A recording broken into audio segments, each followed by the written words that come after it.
โพธิราชกุมารเจ้าชายพูดถึงพระรัตนตรัยตั้งแต่อยู่ในพระครรภ์พระไตรปิฎกเล่มที่13พระสุตตันตปิฎกเล่มที่5มัชฌิมนิกายมัชฌิมปัญนาถโพธิราชกุมารเป็นพระราชโอรสของพระเจ้าอุเทนกับนางวาสิภคัตติยาราชเทวีแห่งกรุงโกสัมพีแคว้นวังสะเมื่อพระราชกุมารโพธิอภิเษกสมรสแล้วทรงมีดำริที่จะสร้างที่อยู่อันมีลักษณะพิเศษคือคล้ายบัวแดงสร้างบนพื้นดินแต่ดูเหมือนลอยอยู่ในอากาศทรงว่าจ้างนายช่างผู้ชำนาญการสร้างมาสร้างให้ครั้นสร้างไปได้ระดับหนึ่งก็ตัดเรียกนายช่างมาถามว่าเคยสร้างปราสาทที่มีรูปทรงอย่างนี้ที่ไหนมาบ้างช่างทูลว่าไม่เคยครั้งนี้ถือเป็นการสร้างครั้งแรกจึงดำริว่าต่อไปถ้าเขาไปสร้างปราสาทรูปทรงอย่างนี้ที่อื่นปราสาทของเราก็จะไม่น่าอัศจรรย์เราควรฆ่านายช่างหรือตัดมือตัดเท้าหรือควักลูกตาของเขาเสียก็ย่อมควรเขาจะได้ไปสร้างให้คนอื่นไม่ได้จากนั้นได้ตัดบอกความคิดนั้นแก่พระสหายสนิทชื่อสัญชีวกบุตรบุตรของสัญญชีวกพระสหายสัญญชีวกบุตรคิดว่าพระราชกุมารจะฆ่านายช่างผู้รู้ศิลปะอันหาค่ามิได้เขาอย่าได้ชิบหายเลยวันต่อมาจึงเข้าไปถามนายช่างว่าการก่อสร้างใกล้จะเสร็จแล้วหรือยังนายช่างตอบว่าเสร็จเกือบหมดแล้วมานพสัญญชีวกะจึงบอกว่าพระราชกุมารคิดจะฆ่าเพื่อไม่ให้ท่านไปสร้างศิลปะอย่างนี้ให้แก่ใครได้อีกท่านจงรักษาตนให้ดีเถิดนายช่างกล่าวขอบคุณมานพนั้นแล้วกล่าวว่าข้าพเจ้าจะรู้กิจที่ควรทำในเรื่องนี้วันต่อมาเมื่อพระราชกุมารตรัสถามว่างานก่อสร้างปราสาทของเราเสร็จแล้วหรือทูลว่าข้าแต่สมมุติเทพงานยังไม่แล้วเสร็จยังเหลืออยู่อีกมากตรัสถามว่ายังเหลืองานอะไรบ้างล่ะทูลว่าข้าพระองค์จะบอกภายหลังขอให้พระองค์ตรัสสั่งให้คนขนไม้มาก่อนเถิดตรัสว่าท่านจะเอาไม้ชนิดไหนล่ะทูลว่าไม้แห้งที่ไม่มีแก่นพระราชกุมารรับสั่งให้คนขนไม้มาไว้ข้างในปราสาทนายช่างทูลว่านับจากวันนี้ข้าพระองค์ต้องใช้ความสงบในการทำงานอันละเอียดอ่อนไม่อยากให้ใครมารบกวนจะได้ไม่ฟุ้งซ่านขอเพียงให้ภรรยาของข้าพระองค์เข้าออกนำอาหารมาส่งให้ก็พอตรัสว่าดีแล้วนายช่างนั่งถากไม้อยู่ในห้องเพื่อทำนกขุดด้วยไม้ขณะที่จะบรรจุตนเองภรรยาและบุตรไว้ภายในจะได้หนีออกจากปราสาทก่อนนกเสร็จเขาสั่งให้ภรรยาขายทุกสิ่งทุกอย่างรวบรวมเงินทองนำติดตัวไว้ฝ่ายพระราชกุมารตรัสสั่งให้ทหารล้อมปราสาทป้องกันไม่ให้นายช่างหนีออกไปได้เมื่อนกไม้เสร็จแล้วนายช่างให้ภรรยานำลูกมาด้วยหลังรับประทานอาหารเช้าแล้วตนเองภรรยาและบุตรเข้าไปนั่งในท้องนกบินออกทางหน้าต่างปราสาททหารอารักขาเห็นแล้วติดตามไม่ทันจึงไปทูลพระราชกุมารว่านายช่างหลบหนีไปแล้วตรัสว่าช่างเถิดนายช่างไม้นั้น หนีออกไปถึงหิมวันตประเทศต่อมาได้สร้างนครของตนขึ้นสถาปนาเป็นพระราชาพระนามว่ากัตถวาหนะแปลว่าผู้มีท่อนไม้เป็นพาหนะปราสาทโกกนุษสร้างเสร็จใหม่ๆยังไม่เคยมีใครเข้าไปดูโพธิราชกุมารจึงเรียกมานพผู้เป็นสหายสัญญชีวกะมาขอให้เขาไปเข้าเฝ้าพระพุทธเจ้าถึงที่ประทับที่เพสกาลามิคทายวันเขตพระนครสงสุมาลคีระในภาคชนบทจงถวายบังคมพระยุคลบาทของพระผู้มีพระภาคเจ้าด้วยเสียงก้าวแล้วทูลว่าข้าแต่พระองค์ผู้เจริญโพธิราชกุมารถวายบังคมพระยุคลบาทของพระผู้มีพระภาคเจ้าด้วยเสียงก้าวทูลถามถึงพระผู้มีพระภาคเจ้าผู้มีอาพาธน้อย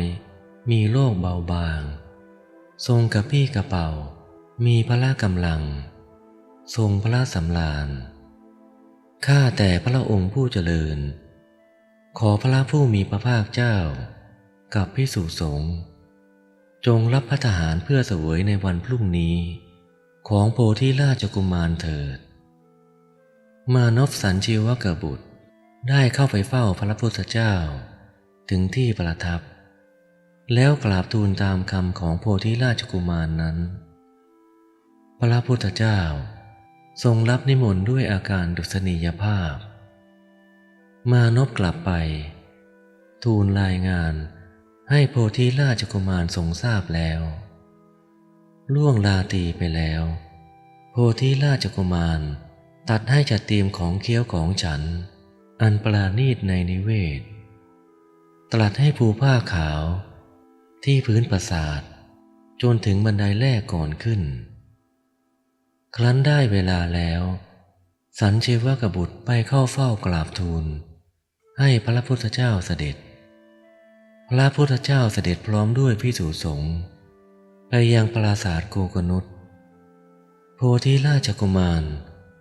ประทับยืนต้อนรับเสด็จอยู่ที่ซุ้มประตูแล้วนำเสด็จไปที่ปราสาทถึงบันไดแล้วพระพุทธเจ้าทรงหยุดพระดำเนินโพธิราชกุมารจึงกราบทูลนิมนต์ให้เสด็จเหยียบผ้าขาวขึ้นปราสาทถึง3 ครั้งด้วยคำว่าขอนิมนต์พระสุคตเจ้าทรงเหยียบผ้าขาวไปเถิดพระเจ้าข้าเพราะจะเป็นไปเพื่อประโยชน์เพื่อความสุขแก่หม่อมฉันตลอดกาลนานแต่พระพุทธเจ้าทรงนิ่งเสียแล้วทอดพระเนตรไปหาพระอานนท์พระอานนท์ถวายพระพรว่าดูก่อนพระราชกุมารจงเก็บผ้าขาวเสียเถิดพระผู้มีพระภาคเจ้าไม่ทรงเหยียบผ้าเพราะพระตถาคตเจ้าทรงเห็นแก่ประชุมชนผู้เกิดภายหลังพระราชกุมารตรัสให้คนเก็บผ้าทั้งหมดในอรรถกถาเล่าว่าเหตุที่พระพุทธเจ้าไม่ทรงเหยียบผ้าก็เพราะทรงรู้ว่าโพธิราชกุมารจะไม่ทรงมีบุตรหรือธิดาเพราะในอดีตชาติพระราชกุมารและพระมเหสีเคยเดินทางไปทางเรือเพื่อข้ามมหาสมุทรเกิดเรืออับปางทั้ง2 คนว่ายน้ำขึ้นเกาะไม่เห็นอะไรจะเป็นอาหารได้จึงจับลูกนกและนกบนเกาะปิ้งกินทั้งหมดจึงทำให้ไม่มีบุตร2 สามีภรรยาเป็นผู้ประมาทตลอดกาลของชีวิตจากนั้นตรัสว่าถ้าบุคคลรู้ว่าตนเป็นที่รักก็พึงรักษาตนไว้ให้ดีบัณฑิตพึงประคับประคองตนไว้ตลอดกาลทั้ง3ทั้งปฐมวัยมัชฌิมวัยและปัจฉิมวัยอย่าประมาทแม้ในยามใดยามหนึ่ง เวลาใดเวลาหนึ่งจบเทศนาโพธิราชกุมารบรรลุโสดาปัตติผลหลังจากวันนั้นพระพุทธเจ้าทรงปรารภเหตุนั้นทรงประชุมภิกษุทั้งหลายแล้วมีพระพุทธบัญญัติว่าภิกษุไม่พึงเหยียบผืนผ้าที่ปูไว้รูปใดเหยียบต้องอาบัติทุกกฎยกเว้นถูกคฤหัสถ์ผู้ต้องการมงคลขอลองให้เหยียบก็สามารถเหยียบได้การที่ทรงมีพุทธบัญญัติห้ามก็เพื่อจะทรงอนุเคราะห์ภิกษุผู้ไม่มีญาณอย่างรู้ความต้องการของคฤหัสถ์จะได้ไม่ถูกดูหมิ่นว่าช่างไม่รู้อะไรเลยหรือไม่ใช่ผู้วิเศษตามความเชื่อผิดๆของคฤหัสถ์บางพวกพระพุทธเจ้าเสด็จขึ้นบนโกกนุษปราสาทประทับนั่งบนอาสนะที่จัดไว้พร้อมด้วยภิกษุสงฆ์พระราชกุมารทรงถวายอาหารต่างๆด้วยตนเองจนเสวยเสร็จพระราชกุมารประทับนั่งบนอาสนะที่ต่ำกว่ากราบทูลว่าข้าแต่พระองค์ผู้เจริญหม่อมฉันมีความเห็นอย่างนี้ว่าความสุขอันบุคคลจะพึงถึงได้ด้วยความสุขไม่มีความสุขอันบุคคลจะถึงได้ด้วยความทุกข์เท่านั้นพระพุทธเจ้าตรัสว่าสมัยยังไม่ได้ตรัสรู้พระองค์เองก็มีความคิดเห็นอย่างนั้นว่าความสุขอันบุคคลจะพึงถึงได้ด้วยความสุขไม่ได้ความสุขบุคคลจะถึงได้ด้วยความทุกข์เท่านั้นจากนั้นตัดเล่าความเชื่อนั้นทำให้ชีวิตของพระองค์หลังออกบวชทรงละทิ้งความสุขจากฌานในสำนักของอาราลดาบทและอุทกาดาบททรงดำริถึงอุปมา3 ข้อเรื่องไม้3 ประเภทคือ 1. ไม้สดอยู่ในน้ำไม่อาจติดไฟได้เปรียบเหมือนสมณพราหมณ์ผู้มีกายและใจไม่หลีกออกจากกามแม้จะเสวยทุกขเวทนากล้าก็ไม่ได้ตรัสรู้ 2. ไม้สดอยู่บนบกไม่อาจติดไฟได้เปรียบเหมือนสมณพราหมณ์ผู้มีกายหลีกออกจากกามแต่ใจไม่ออกจากกามยังพอใจและใคร่เสน่หาแม้จะเสวยทุกขเวทนากล้าก็ไม่ตรัสรู้ 3. ไม้แห้งอยู่บนบกสามารถทำให้ติดไฟได้เปรียบเหมือนสมณพราหมณ์ผู้มีกายและใจออกจากกามถึงจะเสวยทุกขเวทนากล้าก็ไม่ได้เสวยทุกขเวทนากล้าก็ควรเพื่อจะตรัสรู้แม้จะเข้าใจอุปมาข้อที่3แจ่มแจ้งแล้วแต่พระองค์ก็ยังเชื่อว่าความสุขจะต้องถึงด้วยความทุกข์จึงทรงเลือกวิธีทรมานตนแบบต่างๆและทุกขลกิริยาจนเกือบจะเอาชีวิตไม่รอดแม้จะทุกข์สุดแสนจะทุกข์อย่างที่ไม่มีสมณพราหมณ์คนใดเคยกระทำมาก่อนแต่พระองค์ก็ไม่ตรัสรู้ทรงตัดสินพระทัยเลิกทรมานตนมาเสวยพระกายอาหารที่นางสุชาดาถวายแล้วนึกถึงการเจริญสมาธิในวันวัปมงคลจึงทรงเลือกวิธีนั้นอีกครั้งคราวนี้ทรงบรรลุฌาน4มีฌาน4เป็นปัจจัยให้บรรลุวิชา3ตามลำดับจากนั้นทรงรับอาราธนาจากมหาพรหมในอันที่จะแสดงธรรมจนแสดงปฐมเทศนาให้แก่ปัญจวัคคีย์เมื่อพระพุทธเจ้าตรัสอย่างนั้นแล้ว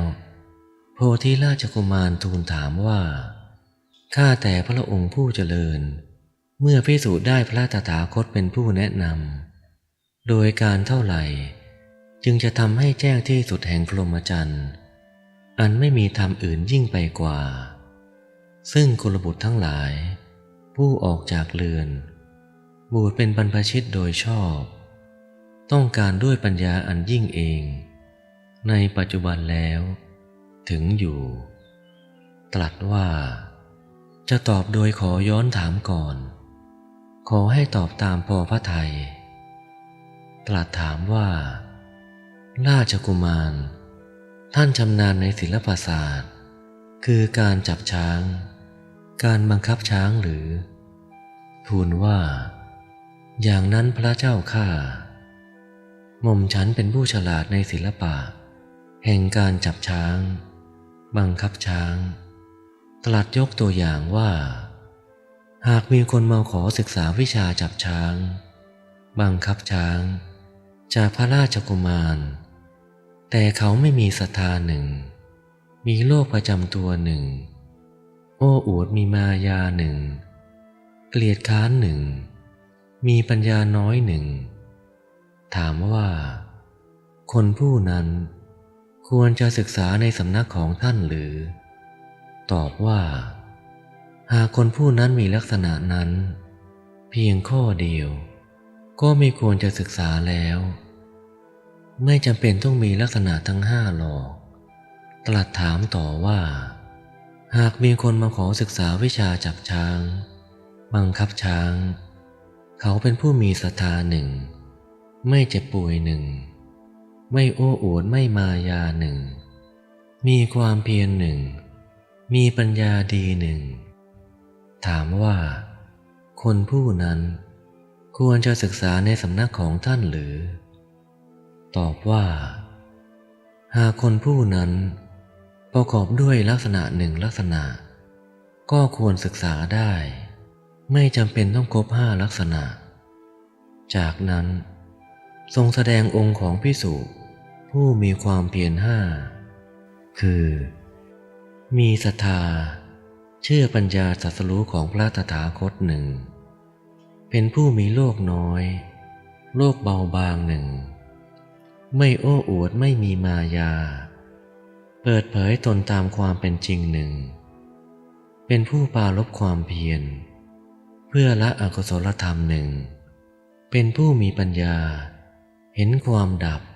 ละกิเลสหนึ่งภิกษุผู้มีความเพียร5ประการนี้เมื่อพระตถาคตเป็นผู้แนะน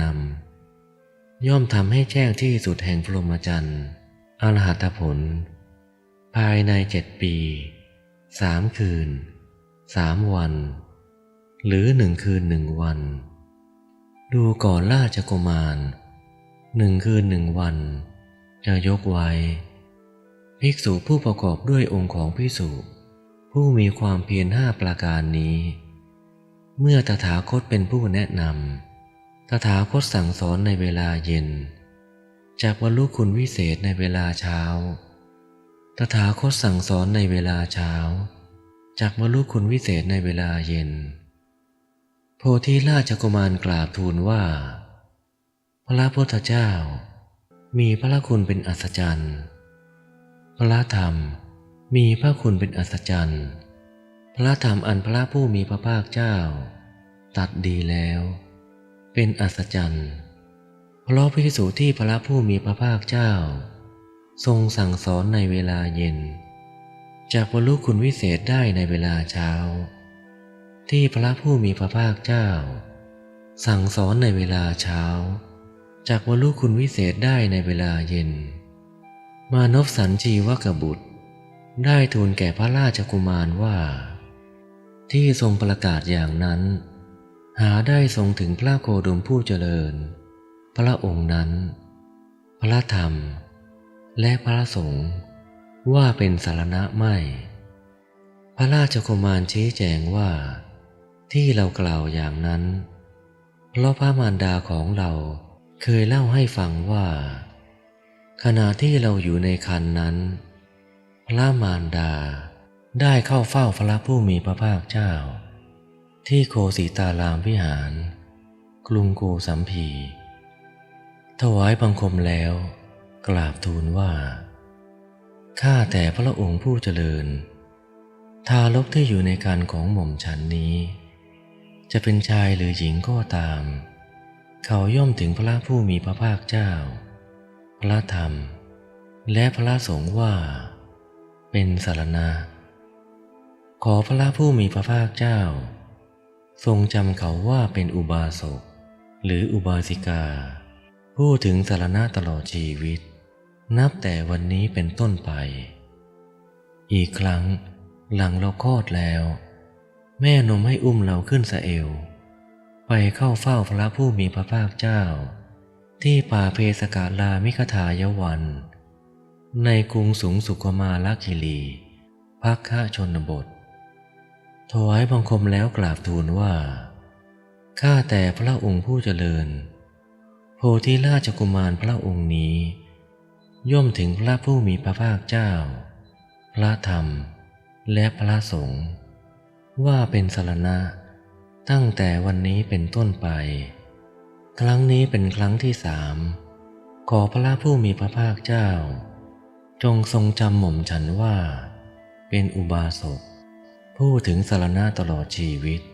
ตั้งแต่วันนี้เป็นต้นไปฉะนั้นแล